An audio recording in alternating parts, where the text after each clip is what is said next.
No diving for me today. I'm ill. This is our last day here.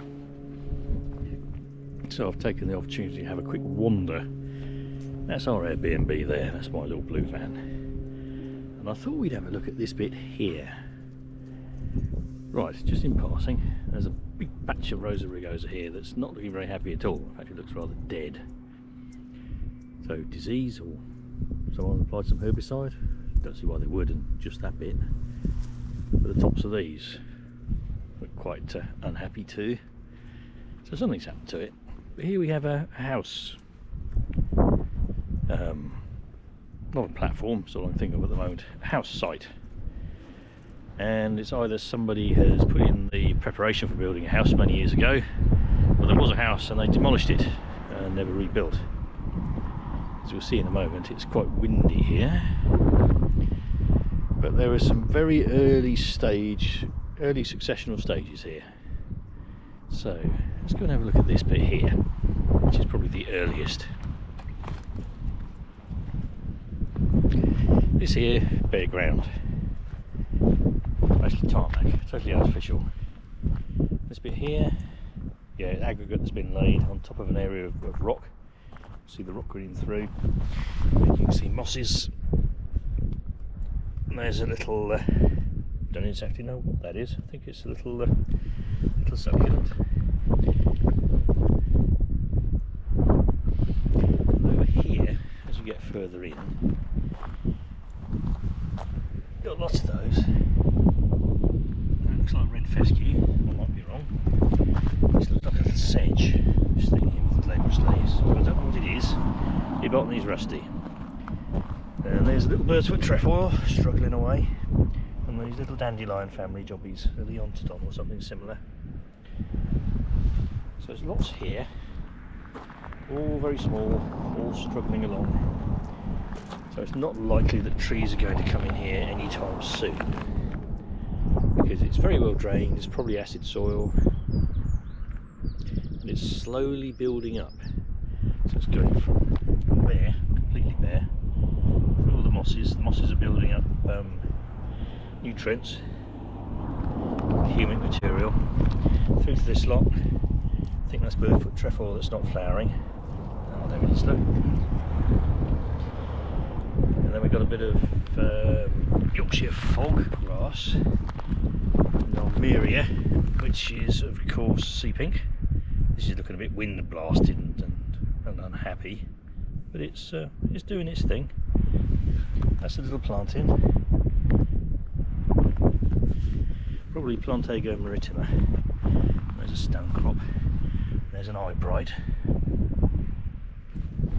I don't know what that is. It's rather nice.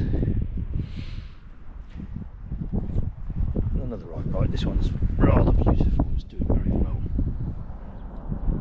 Eyebright, don't forget, is a hemiparasite. So it'll have its little roots very close to roots of these other plants. It's Haustoria into the actual root systems, and it'll be sapping nutrients as well as producing some of its own photosynthate, those green leaves. Along there, several different species in the UK. And here we've got thyme, T-H-Y-M-E, kidney vetch, food plant of several butterflies. Thyme, good nectar source for various things. Stone crop, and we've got gorse on this side here, and heather. Quite a lot of heather. Heather's doing well just here. And this looks like much older vegetation. It's getting blasted by the salt sea breezes. And so is the gorse on the seaward side. So if we turn round, that's the edge of Trio de Bay. We might wander over there in a minute, see what's to be seen.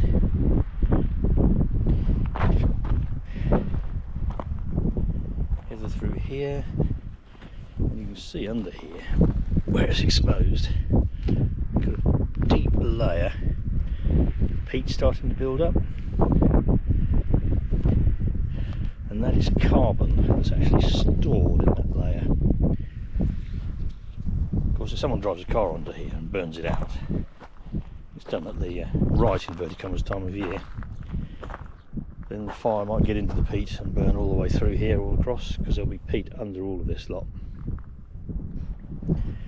And here we have gorse. This is definitely European gorse, Ilex europaeus. This might be one of the dwarf gorses. My botany isn't good enough to tell, but see how different it is? Don't know what that is. It might be grape hyacinth, which is an introduced species. But over here we got another heather, as well as the ling that we saw on the other side. We've got bell heather, which is this one here. We might actually have dwarfed bell heather on the other side too. Can't really tell it when it's mowed to about 1 inch high or less. And over here you can see big patch heather. That's probably 30, 40, 50 years old. And the gorse will be of a similar vintage. It's kept very short by the salt sea breezes. And because the prevailing wind is from over this way, and there are no trees, it's unlikely that you will get trees or tree seeds brought in here. Although further over you do have trees, conifers look planted, and sallows along here, and trees will get places. So this is an early successional stage on possibly waste ground.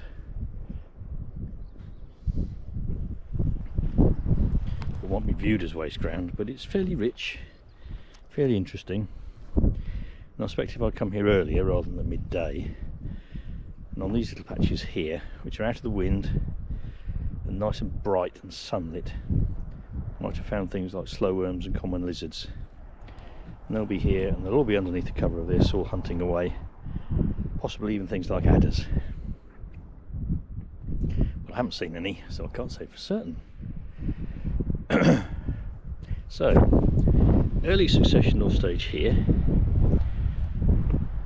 Here we have a sort of plagioclimax, a successional stage which has been halted, at least temporarily. 30, 40, 50 years is temporary on an ecological scale. Don't forget, with ecology we're looking at scales of potentially hundreds of years. So a human lifespan is a mere bagatelle. This area over here, where we have the phragmites and wet, that might be a similar vintage, because other trees haven't been able to get in, and it's wet, and various species can't cope with wet, possibly anaerobic conditions. So let's leave that video there and think about, again, Rosa rugosa spreading all the way through here. It's all over the top there. We look for these cerise flowers, which are slightly brighter pink compared with the foxglove. There's foxglove over there. Looks like bramble over there with bindweed in amongst it. And there's Rosa rugosa here. And of course, along our BNB, all the way down the side, all the way along with Cotoneaster, and all the way along and round and through here. Right, hope that was interesting and informative.